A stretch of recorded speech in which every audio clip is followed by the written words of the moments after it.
تو نے اسباب پر بھروسہ سارا کرنا شروع کر دیا. اسباب اختیار کیے جاتے ہیں, بھروسہ رب کریم پہ کیا جاتا ہے. دینے والا, عزت بھی اللہ دے گا, رزق بھی اللہ دے گا. بلکہ امام غزالی رحمۃ اللہ علیہ نے تو حدیث لکھی ہے, آپ فرماتے ہیں کہ نبی پاک صلی اللہ علیہ وسلم نے فرمایا جس نے بندوں سے عزت تلاش کی رب اسے رسوا کر دے گا.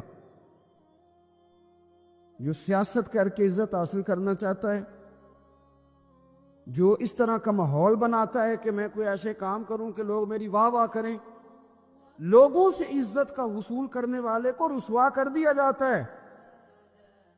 عزت در اصل وہی ہے جو رب کریم عطا فرماتا ہے. میرے عزیز دوستو, آپ اپنی توجہ, دل کی توجہ, روح کی توجہ اپنے مالک کی جانب جب کر لیتے ہیں, غفلت کا پردہ اتار دیتے اور ہر وقت غلبہ رکھنا پیسوں کا, ہر وقت اسی میں سوچنا, اسی میں محو ہو جانا, پھر آپ کا ذہنی نقصان ہوتا ہے. پھر آپ کی روح جو ہوتی ہے وہ بے چین رہنے لگتی ہے. پھر ایسے بھی غریب دیکھے جن کے پاس پیسے ہیں, پیسوں کے علاوہ کوئی شے بھی نہیں. پھر ایسے بھی تنگ دست دیکھے کہ جن کے پاس جائیدادیں بڑی ہیں اور ان کے پاس رات کو سکون سے سونے کے لیے وقت کوئی نہیں. عزیز بھائی, حضرت اویس کرنی رضی اللہ تعالیٰ عنہ کی ملاقات ہو گئی حضرت حرم بن حیان کے ساتھ. یہ بھی تابعی ہیں. تو حضرت حرم بن حیان رحمۃ اللہ علیہ کہتے ہیں یہ نا ہم تو خیر بڑی ساری باتیں سنتے ہیں تو نصیحت نہیں نہ حاصل کرتے. ویسے بھی یہ دور تقریریں کرنے, تقریریں سننے کا ہے.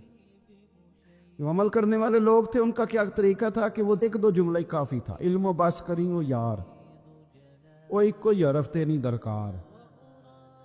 جملہ ایک بھی تیرے لیے کافی ہے, لیکن شرط یہ کہ تو عمل کا ارادہ رکھتا ہو, تیرا خیال ہو کہ عمل کرنا.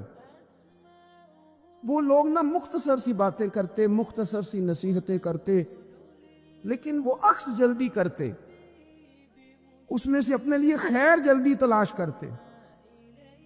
حضرت حرم بن حیان کی ملاقات ہوئی حضرت اویس کرنی رضی اللہ تعالیٰ عنہ کے ساتھ. تو حضرت حرم بن حیان کہتے ہیں میں نے عرض کی حضور میں کسی ملک میں جا کے رہنا چاہتا ہوں, کہیں سکونت اختیار کرنا چاہتا ہوں, یہاں سے ہجرت کرنا چاہتا ہوں, تو مجھے کوئی آپ مشورہ دے میں کہاں جاؤں. تو فرماتے ہیں کہ میں نے جب یہ سوال کیا تو حضرت اویس کرنی نے مجھے اشارہ دیا, فرمانے لگے ملک شام چلا جا. کہتے میں نے اگلا سوال کیا حضور وہاں جا کے کاروبار کیا کروں گا, رہوں گا کیسے, کھاؤں گا کہاں سے. تو فرماتے ہیں حضرت اویس کرنی نے رومال اٹھایا, کندھے پہ رکھا اور چلنے لگے. میں نے کہا حضور آپ نے سوال کا جواب ہی نہیں دیا. تو فرمانے لگے جس دل کو ابھی تک یہی یقین نہیں آیا کہ روزی کون دیتا ہے اسے میں نصیحت کیا کروں. میں تجھے نصیحت کروں جیسے آج تک یہی نہیں پتا کہ روزی کون دیتا ہے. تو ابھی تک اپنے دل کو پکا ہی نہیں کر پایا کہ روزی رب دیتا ہے. او خدا کے بندے کیا نصیحت کروں تجھے, تو ابھی تک یہاں اڑا ہوا ہے. مال کماتے کماتے مقصد مال نہیں بنانا, دولت حاصل کرتے کرتے محبت دولت کی نہیں دل میں پیدا کرنا. بال بچے, گھر بار, مکان, اس کے پیچھے بھاگتے بھاگتے ایسا نہ ہو کہ پلٹ کر دیکھیں تو ہمارا بہت سا روحانی, فکری اور ذہنی نقصان ہو چکا ہو. بہت سارے لوگ ہم میں سے ایسے ہیں جو الحمدللہ مقصود نہیں دولت کو بناتے, جن کا مقصود رزق حلال ضرور ہے لیکن وہ اس کو اپنے ذہن پہ سوار نہیں کرتے, صرف دولت کی ہو کے زندہ نہیں ہے, وہ اللہ کے بندے بن کے زندہ ہے, رسول اللہ صلی اللہ علیہ وسلم کے غلام بن کے فخر محسوس کرتے. دولت کی طرف جتنی زیادہ ہماری توجہ ہو گئی ہے اور مال کی جانب جتنا زیادہ ہمارا ذہن ہو گیا, سارے رشتے مال میں تلنے لگ گئے, ہر چیز کو اسی عینک سے دیکھا جانے لگا ہے. اللہ تعالیٰ نے قرآن مجید میں ارشاد فرمایا کہ یا ایھا الذین آمنوا لا تلہکم اموالکم ولا اولادکم عن ذکر اللہ. اے ایمان والو, تمہارا مال اور تمہاری اولاد تمہیں اللہ کے ذکر سے کہیں غافل نہ کر دے.